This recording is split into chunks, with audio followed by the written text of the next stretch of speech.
Hi, everyone. Welcome to another episode of Your Stake, Your Story, a video series focused on highlighting best practices in values-based investing for the financial advisory community. Today, I'm really excited to be here with Darryl Lyons, who's the CEO and co-founder of PAX Financial Group.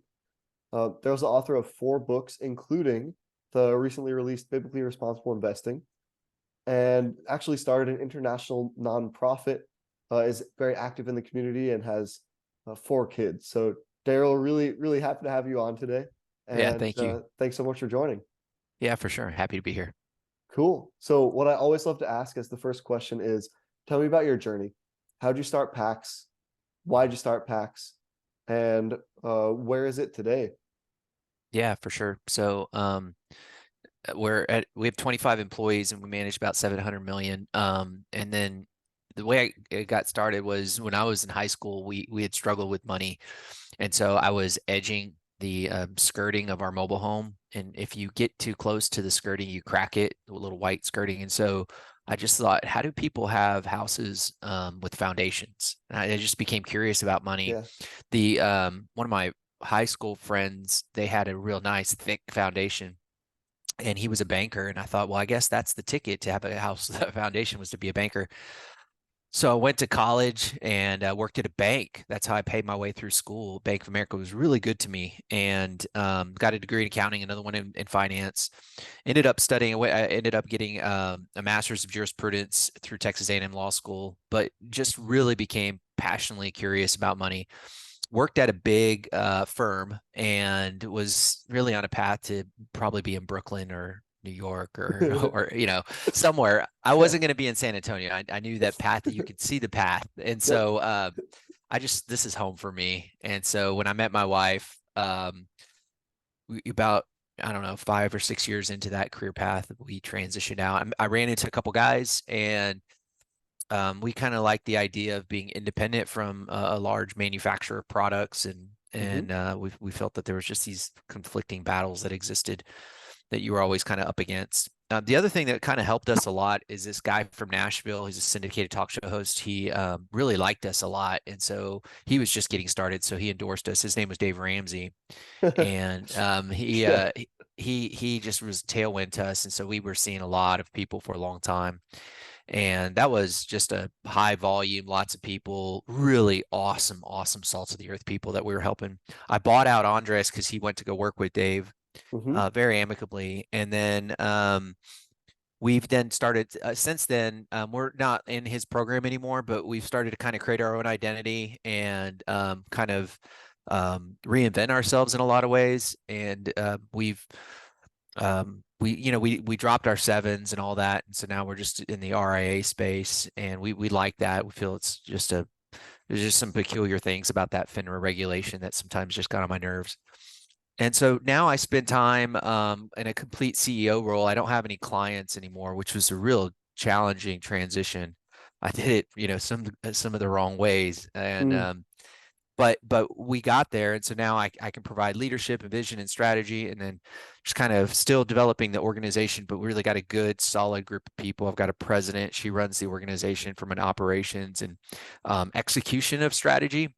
Yeah. We collaborate real well, and then we have the 10 advisors, and then we have a 401k guy, and then a group health guy. So we still have that group health insurance division, Yeah. which is really helpful for our retiree clients because we're able to do some good Medicare planning there. So that's kind of the makeup of the organization. Still very much ambitious. Adoption of technology is kind of sometimes fun to do, and obviously working with you guys has been good. But yeah, so I think that's kind of like a really high speed train through my journey here. Yeah, I have maybe 10 or 11 questions from that, but we'll Yeah. see what we can cover in the 20 minutes. So my first question, I'm seeing a lot of advisors that are in your position and they're struggling to know, when do I make that transition to the full-time CEO role? And because a lot of times they grew up working with clients day to day and it's really hard. Can you talk about that transition point, when you knew it was time and how you were able to accomplish that? Yeah, I think it came down to just who I was as a person. And I did all the personality tests you can imagine, and just really take an inventory of who I am and my skill sets and my what my interests were. Um, and it had moved from the advisor kneecap to kneecap conversations. Although I still did my job with excellence, there just the passion wasn't there, and I could really feel this new invigorating chapter emerging. And vacillating between the two is really hard because Mm, it's really two parts of the brain. So I can imagine going into a strategy meeting and for the business, and then spending a couple hours with clients, case prep, and all that stuff, and then going back and kind of rethinking about strategy. It really doesn't work that well. Our brains and our emotions and our time doesn't really allow for those vacillating between those two roles, and we do juggle, but one ends up falling short of excellence. And so yeah. it just got to the point where I said, I really got to make a decision for the betterment of everyone. And um, I think it was, if anything, it was probably, as I reflect, try to learn about how I make mistakes in life. But, I might have not handled each transition well. So you can imagine I've got to move clients to a new advisor. And, and so sometimes I did it where, like, okay, I'd call them up and say, hey, you're going to be meeting with the new advisor. And I don't know, some type of script I had, and they just felt it was clunky. Like they would tell me afterwards, Darryl, I know you're trying to make this transition, but it's clunky. I was like, okay, tell me. I would like ask them, okay, I'm sorry. Tell me what you would have liked to hear. And so then just kind of keep listening to clients, and the ones that I had good relationship with, they would tell me, here's how you could have done it. And then eventually I got to the point where we're now doing it in a way that's, well, we've done it all for me. But then Yeah. sometimes what I found is that um, other advisors have started to say, well, I feel the same way. I feel like I could be in a leadership role. And some of them, I've actually had one of my co-founders say, no, I don't want to be in a leadership role. I really feel I need to be an Yeah. advisor. Yeah. And so once you get all the people in the right seats, kind of thing, like Jim Collins says, it just feels like we're having more fun. And Yeah. so I think I answered your question, but maybe a little bit more. That was a great answer. I really love to hear that. Yeah. Do you also find that everyone on your team, like the way that everyone fits together, um, so you mentioned the book Biblically Responsible Investing. Does the team all come together around those same values as well, or is that a piece that's really important to you and something that your team offers? Can you talk about a big firm with a biblically responsible focus, how that works on in the day to day with all the advisors?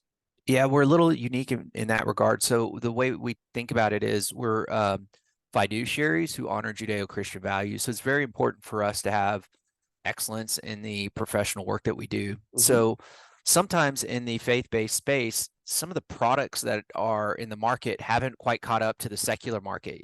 PIMCO would be a great example. Maybe my friends in the faith-based community might push back on this, but I struggle with the fixed income alternatives in the faith-based space relative to what PIMCO's done for our clients over the years. So we still feel like we got to put best in class in front of our clients. And we think biblical responsible investing has done a great job over the years. But so the idea of being fiduciary is still important, but the equally important is what we say after that. We're fiduciaries who honor Judeo-Christian values. So what that really means is that for me, that's something it's something I'm passionate about, and it's Hmm. really just who I am. But not all advisors have to be Christians, nor are they Christians, and Yep. not all clients are Christians. And so we just want people to know who have these deeply held convictions that they can come to our organization, and we're going to honor those convictions. So in wherever people are at in their journey in life, and people come from all different places, if they're serving our clients, they do come with that framework in mind that they're going to honor Judeo-Christian values. If somebody says those are deeply held convictions, and I'm coming to you because I heard you honor those things. And so that's kind of how we frame ourselves. Very Yeah. cool. And it sounds like that's something that people know upfront when they're joining your firm, either as a someone to join your team or as a client.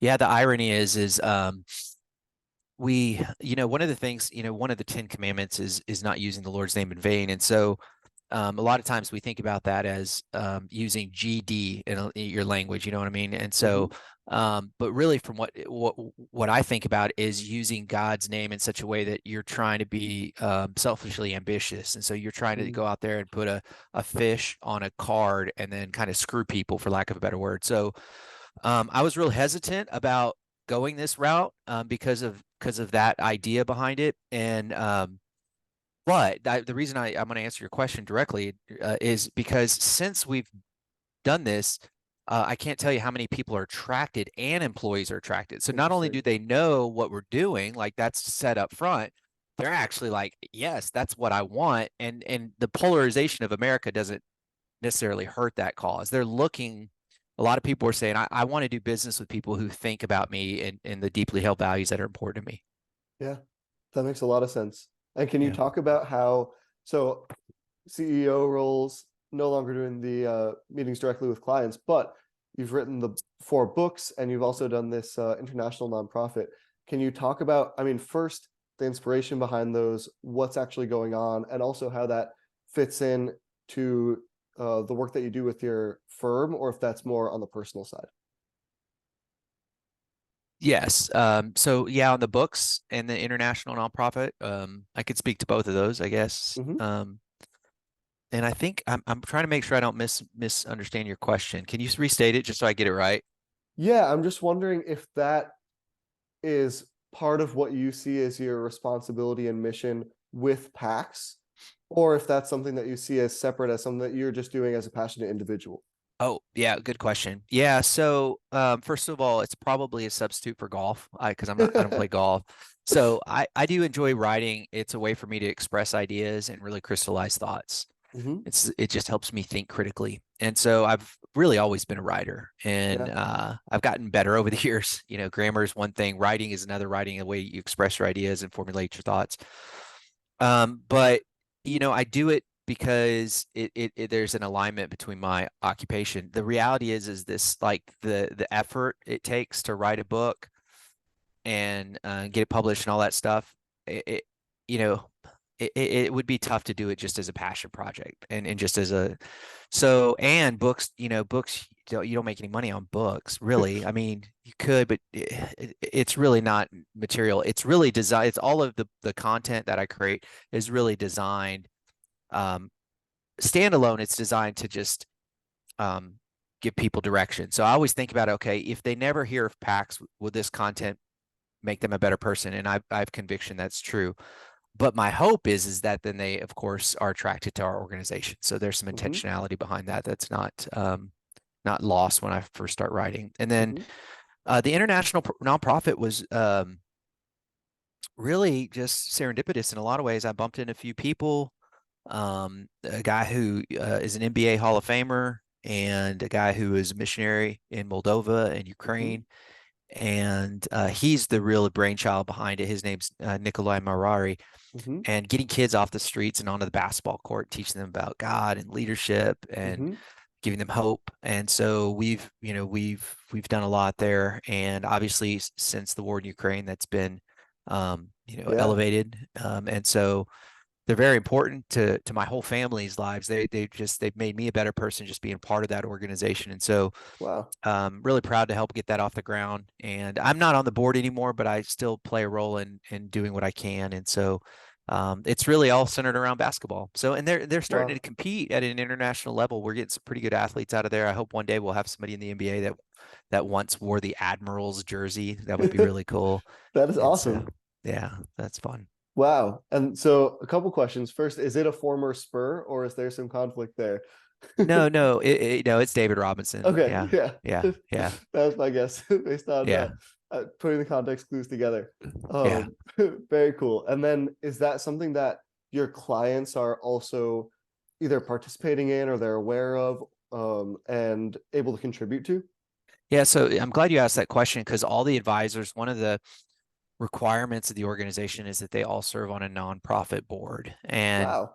Um and and they have to be on a nonprofit board that's aligned with our mission and vision. So it can't, I mean, Yeah. I love pets, but it's not, it's there's just kind of a disconnect there. So we need we have that spelled out pretty well. Here's our mission and vision, and just make sure there's alignment there. So there, Wow. it could drift into pets, but I'm just trying to give you an example that we want to have this alignment between our mission and vision, which our vision is really to give hope to people. And so every advisor, every client-facing person sits on a board that includes our 401k and a group health insurance person, and play a key role in providing leadership, strategy, and direction. So that way, me as a CEO, when I provide them leadership, and that encompasses a whole facet of things from strategy, vision to communication. If I'm providing that leadership to the advisors, I'm very confident that they'll take those attributes and then take them to that boardroom for that nonprofit. Then you think about clients who have qualified charitable distributions that you just donor advised funds, Yeah. and they're scratching their head saying, what nonprofit do I give to? Yeah. These advisors have, first of all, the one that they're passionate about, but also the other advisors. Yeah. Then these advisors have fun events, fundraising, golf tournaments. They invite staff, Yeah. great charitable events. We sponsor those things, creates this thing with couples and families. And then two other things. One, we get business out of it. Like it just happens. I tell my advisors, don't ask, but about 2 or 3 years, and if you're doing the right thing for the right reasons, there's going to be a very, and I'm using this word just arbitrarily, there's going to be a very wealthy person that's on the board or affiliated with the board saying, I've been watching you and I like you.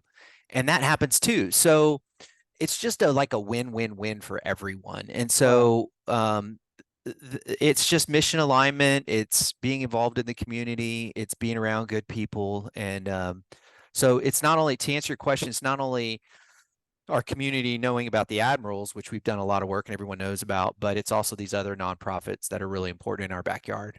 Yeah. That is so cool. That makes me have to ask. It sounds like you have been very intentional about creating a culture, and it sounds like you've created a pretty unique culture. Are there other things that you can share about what you think is different with PAX, either because of the particular mission orientation or any other reasons? Because I'm finding this really interesting. Yeah, we've used coaching. I've used a lot of coaches over the years to help Mhm. guide me. I'm very, I don't have all the skill sets that some people have in the marketplace that I've watched over the years. And so I've had to really try to refine my own skill sets. And so I've worked with a lot of people over the years getting better. I still have a lot of coaches that walk alongside of me in the firm. So that would be one thing. And we don't take any outside capital. So um, I've had to be um, I've had to be thoughtful. I've had to sell ownership to employees to get them excited about being a part of this, because all the advisors that are at PAX, they're not 1099s. They're they're running a Yeah. PAX book. Yeah. So how do I get them to be excited about an equity participation? So I've had to figure that out too. And then the idea of constraints, we are cash flowing, and we're not taking outside capital with open checkbook. So we have to think critically about all the decisions we make, all the little decisions. Like you just can't just waste money. And so the frugality is, part of our nature, and thoughtful and considerate about all the decisions we make and all the trade-offs and all the people that we hire. And Mhm. I think one day though, I always tell my team, I think, it's been a great journey. I've initially started knocking on doors just looking for one client because I didn't know anybody but trailer park people and college students. So it's been a wonderful journey and we've come a long way, but I still feel like there's a lot of runway left. I'm 47, and so I'm really excited to see what this next chapter will look like. I think we're doing a lot of the right things. Yeah. Hopefully, yeah. The I think I'd love to conclude things by asking maybe a two-part question. The first is, was biblically responsible investing always a part of PAX, or is that something that was added in over time, and would be interesting to hear about that? And the second is, continuing on what you just said, where do you see things going in the next 5-10 years from a values-based and just general perspective?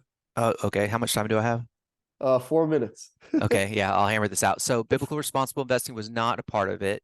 The Dave Ramsey investing philosophy, since we're part of that, that does not include biblical responsible investing. He's not Yeah. opposed to it, but he just doesn't advocate for it. It happened when I had a client that took issue with my faith, and so then I started to hide my faith because I was afraid of Wow. offending people. And then when I read the Bible, I realized how foolish that was. And so I decided I had to go. I had to either be hot or cold. I couldn't be lukewarm. And I decided to lean into my faith a lot more. And that happened about 5 years ago. And so biblical responsible investing became alive to me. And I was also attracted because I thought I went to the Kingdom Advisors Conference after 10 years of people asking me and me saying no.